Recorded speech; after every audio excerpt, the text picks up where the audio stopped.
Good evening and good to see you. Thank you for joining us as we start a new week together. Tonight, as we come on the air, the Justice Department is asking a judge to release the affidavit that contains key details about why the FBI searched former President Trump's Florida mansion last week. The DOJ says releasing that document would be detrimental to the, quote, integrity of the investigation.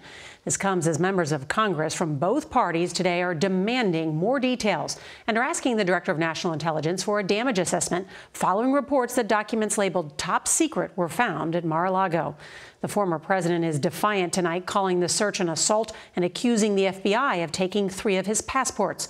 Well, tonight, a source tells CBS News it is possible they were swept up in the search, and if so, they would be returned.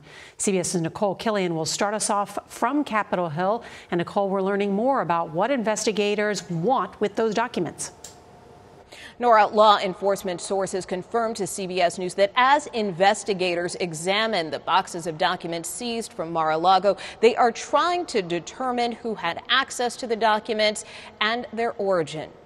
Today, former President Trump said FBI agents told his team during the search, turn off the camera, and that the FBI could take anything they want.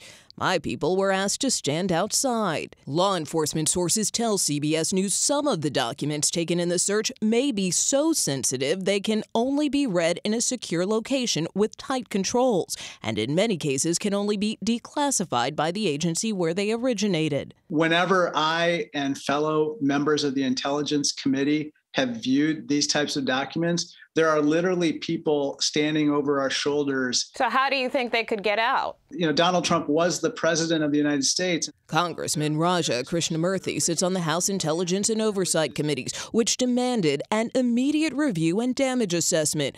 We just want to protect the national security. CBS News has learned a Trump lawyer submitted a written declaration that all classified materials had been turned over back in June, until investigators realized there were more, removing 11 sets of documents last week. House Judiciary Republicans fired off letters to the Biden administration today, urging them to save their records about the search warrant, while others in the GOP stressed caution. I've encouraged all of my colleagues on the left and the right to reserve judgment and not get ahead of yourself.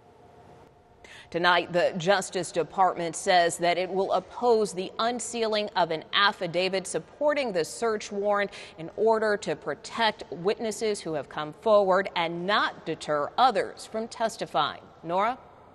Interesting. And Nikole, an update on that other big development today involving the former president's personal attorney, Rudy Giuliani. What do we know?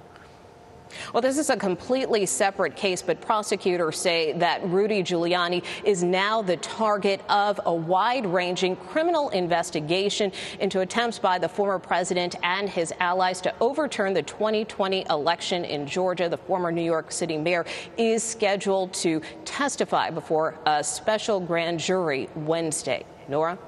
Nikole, thank you.